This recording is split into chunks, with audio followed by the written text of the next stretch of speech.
नमस्कार, आप देख रहे हैं लोकसमत न्यूज। आपके साथ मैं हूं अजय स्वामी। न्यूज बुलेटिन में चर्चा करेंगे बीकानेर संभाग की दिन भर की प्रमुख खबरों के बारे में। खबरों की अपडेट के लिए जुड़े रहे लोकसमत न्यूज चैनल के साथ। चैनल को सब्सक्राइब करें, साथ ही बेल आइकन को जरूर दबाएं ताकि खबरों की पल पल की अपडेट आपको मिलती रहे। शुरुआत करेंगे खबरों की। राजस्थान कर्मचारी चयन बोर्ड की ओर से 8 विभागों में 3000 पदों के लिए आज common eligibility test graduation level समान पात्रता परीक्षा का आयोजन किया गया। राजस्थान में परीक्षा पहली बार आयोजित हो रही है। आपको बता दें कि परीक्षा के लिए श्रीगंगानगर में 40 केंद्र बनाए गए और कुल 22,140 परीक्षार्थियों ने परीक्षा दी। पहली पारी का पेपर सुबह 9 बजे से 12 बजे तक और दूसरी पारी का पेपर 2:30 बजे से 5:30 बजे तक हुआ और परीक्षा का कल भी आयोजन होगा। आपको बता दें कि श्रीगंगानगर में पहली पारी में 10,600 और दूसरी पारी में 11,540 परीक्षार्थियों ने यह परीक्षा दी। परीक्षा के बाद हमने परीक्षार्थियों से बात की। देखिए परीक्षा को लेकर परीक्षार्थी क्या बोले। किस तरह का पेपर था? पेपर कैसा था? बहुत अच्छा। कोई टफ क्वेश्चन किस तरह? नहीं, बिल्कुल आसान हो। ये का पेपर बहुत बढ़िया क्वालिटी का था और यहाँ सख्ताई भी बहुत थी। टोपी वगैरह, ये जो गणेश जी की मूर्ति वगैरह, कोई कुछ भी चीज़ नहीं ले जाने दे रहे थे। फर्स्ट ग्रेड से ऊपर लेवल का पेपर था। किस तरह क्वेश्चन आए थे? मतलब अच्छा लेवल का पेपर। सारे टफ क्वेश्चन तो नहीं था कोई? नहीं, ज़्यादा टफ। क्या नाम है आपका? आशमा विश्नोई, कहाँ से आए? पदमपुर से। परीक्षा में सख्त पाबंदी होने के कारण परीक्षार्थियों को काफी परेशानी का सामना करना पड़ा। कड़ाके की ठंड में परीक्षार्थियों को बिना गर्म वस्त्रों के परीक्षा देनी पड़ी। परीक्षा समाप्त होने के बाद परीक्षा केंद्रों के बाहर भारी भीड़ नजर आई। परीक्षार्थी और उनके अभिभावक परीक्षा केंद्रों के बाहर डटे रहे। ऐसे में श्रीगंगानगर की ट्रैफिक व्यवस्था बुरी तरीके से चरमरा गई। वाहनों का लंबा जाम लग गया और चारों तरफ परीक्षार्थियों की ही भीड़ नजर आ रही थी। ट्रैफिक पुलिस के द्वारा ट्रैफिक जाम को खुलवाने का प्रयास किया जा रहा था और रातारात पूरी तरीके से प्रभावित हुआ। अगली खबर हमारी चुनावर से। चुनावर के ग्रामीणों ने आज राजकीय अस्पताल की अव्यवस्थाओं के खिलाफ अस्पताल का घेराव किया और धरना दिया।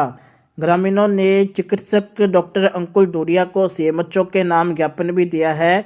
ज्ञापन में बताया गया कि सीएचसी में फैल रही अव्यवस्थाओं में अगर सुधार नहीं होता है तो ग्रामीण 23 जनवरी को अस्पताल पर धरना प्रदर्शन करेंगे। मुख्य रूप से मांग है कि यहाँ पर डॉक्टरों की नियुक्ति की जाए और बिगड़ रही अव्यवस्था को सुधारा जाए। ये हमारे गांव की चूनावर की बहुत बड़ी समस्या है, जो कि स्वास्थ्य विभाग इस ओर ध्यान नहीं दे रहा है। यहाँ जो डॉक्टरों की पोस्टिंग है, 5 डॉक्टरों की पोस्टिंग है, मौके पे 1 डॉक्टर यहाँ उपलब्ध है। नर्सिंग स्टाफ की यहाँ 9 की है, जो यहाँ दो नर्सिंग स्टाफ बैठी है। रात्रिकालीन में कोई रहता ही नहीं है। ग्रामीण परेशान है, सर्दी का समय है, ये बीमारियां जो इस समय बढ़ रही है, यहाँ कोई उनको देखभाल करने वाला है नहीं। ये प्रशासन की लापरवाही है और इसकी हम भरपूर पूरा गांव इसकी निंदा करता है।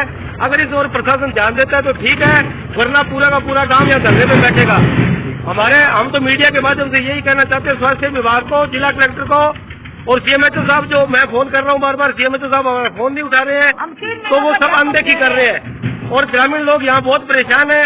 आज इसी तंग होकर के, परेशान होकर लोग आज डॉक्टर साहब से मिले हैं, लेकिन डॉक्टर साहब की तो क्या बस में है, वो कहते मैं तो कुछ कर नहीं सकता। ठीक है। उसके बाद सीएमएचओ से बात करने की कोशिश की तो सीएमएचओ साहब ने फोन उठाना ही उचित नहीं समझा। तो हमारा कहना तो यही है कि यहाँ या तो उन डॉक्टरों की व्यवस्था करें, रात्रिकालीन की डॉक्टर की व्यवस्था करें और पूरी नर्सिंग स्टाफ की यहाँ व्यवस्था करें। अगर नहीं होती है तो यहाँ ग्रामीण मजबूर होकर के यहाँ धरने पे बैठेंगे। ये पूरी की पूरी जिम्मेवारी जिला कलेक्टर और प्रशासन की होगी। पूरा इलाके में जो हॉस्पिटल है, रात के टाइम में, दिन के टाइम तो मरीज ने लेके पेड़ पौधा हुआ, इसका खतरा उठा हुआ है। स्टाफ नहीं मिले तो मतलब वो मरीज तो परेशान, रास्ते में गुजर जाए, ठेठ फूके ही कौन बताऊँ। एक बहुत बड़ी समस्या है।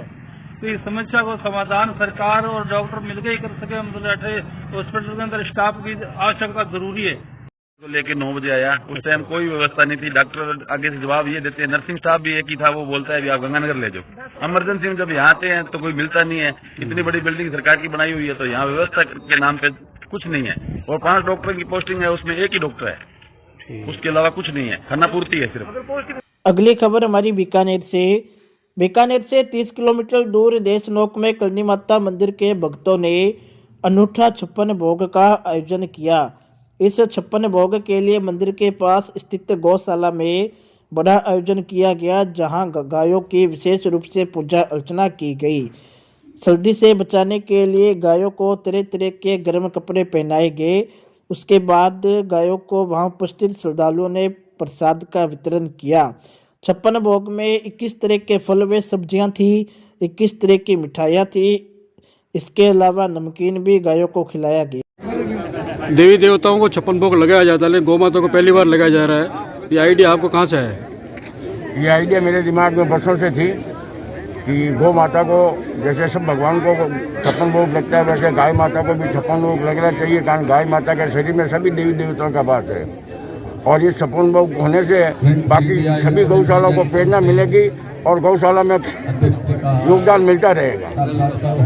बाकी जो गौशालाएं हैं, हाँ, उनके लिए यहाँ से क्या संदेश देना चाहेंगे आप? बाकी गौशाला को संदेश यही देना चाहेंगे कि जहाँ तक हो सके साल बढ़ेंगे। अगली खबर की ओर गढ़सिंहपुर के व्यापार मंडल के द्वारा सराहनीय पहल करते हुए राजकीय उच्च माध्यमिक विद्यालय का जीर्णोद्धार करवाया गया है। व्यापार मंडल ने 4,68,000 रुपये की लागत से विद्यालय के 2 कमरों की छतों का निर्माण, 2 कमरों के लोहे के गेट, खिड़कियां व फर्श का संपूर्ण कार्य पूर्ण करवाया है।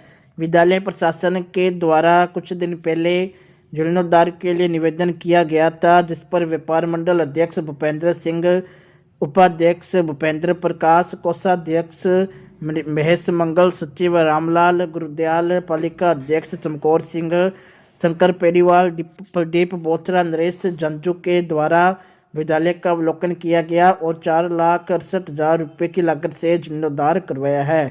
विद्यालय प्रशासन ने व्यापार मंडल की समस्त कार्यकारिणी का धन्यवाद ज्ञापित किया। बढ़ेंगे अगली खबर की ओर।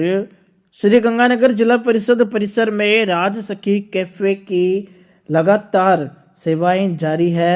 पोषण वाटिका की तर्ज पर श्री गंगानगर जिला परिषद में राज सखी कैफे खुला हुआ है, जिसे राजीविका की महिलाएं चलाती है। इस कैफे में अल्पाहार राजीविका के द्वारा तैयार किया जाता है और लोग लगातार राज सखी कैफे का लुत्फ उठाते नजर आते हैं। जी बताएं।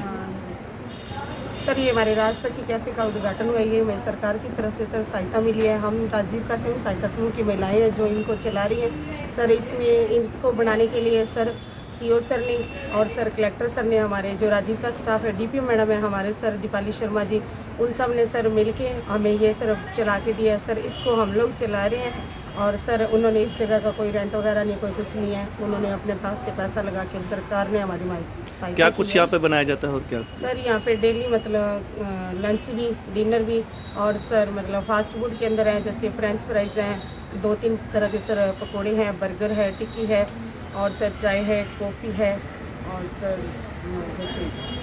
अगली खबर हमारी राजसिंह नगर से। राजसिंह नगर में कामरेड मूलाराम नायक की अध्यक्षता में मार्क्सवादी कम्युनिस्ट पार्टी तहसील कार्यकारिणी की बैठक का आयोजन किया गया। बैठक में आगामी विधानसभा चुनाव व जनता के बुनियादी सुविधाओं के लिए संघर्ष की रणनीति तैयार की गई। बैठक में आगामी विधानसभा चुनावों को लेकर 15 सदस्यीय कमेटी का गठन किया गया। बैठक में कामरेडों ने बताया कि 23 जनवरी से फिरोजपुर फीडर के पुनर्निर्माण, गंगनहर में पानी के समान वितरण, भगत सिंह कॉलेज के सरकारीकरण, मनरेगा आदि समस्याओं को लेकर पार्टी के द्वारा मिनी सचिवालय के सामने धरना दिया जाएगा। मार्क्सवादी कम्युनिस्ट पार्टी की तहसील कमेटी की विस्तृत मीटिंग आज पार्टी के कार्यालय में हुई है और उस मीटिंग के अंदर आने वाली विधानसभा चुनाव के अंदर एक चुनाव समिति बनाई है, जिसके अंदर रमेश जी पूनी है, उनको प्रभारी बनाया गया है। और आने वाली जो 23 तारीख है, हमारे गंगनहर के अंदर जो फिरोजपुर फीडर है, काफ़ी वर्षों से वो जो है क्षतिग्रस्त है, उसके निर्माण को लेके और शहीद आजम भगत सिंह कॉलेज के सरकारीकरण की मांग को लेकर और किसी भी किसान की डबल वारी खाली नहीं जाए, इन मांगों को लेकर 23 तारीख को एसडीएम कार्यालय के आगे 11 बजे विस्तृत धरना किसानों, नौजवानों का, विद्यार्थियों का रखा गया है और तमाम फैसले जो है आज की मीटिंग के अंदर लिए गए हैं।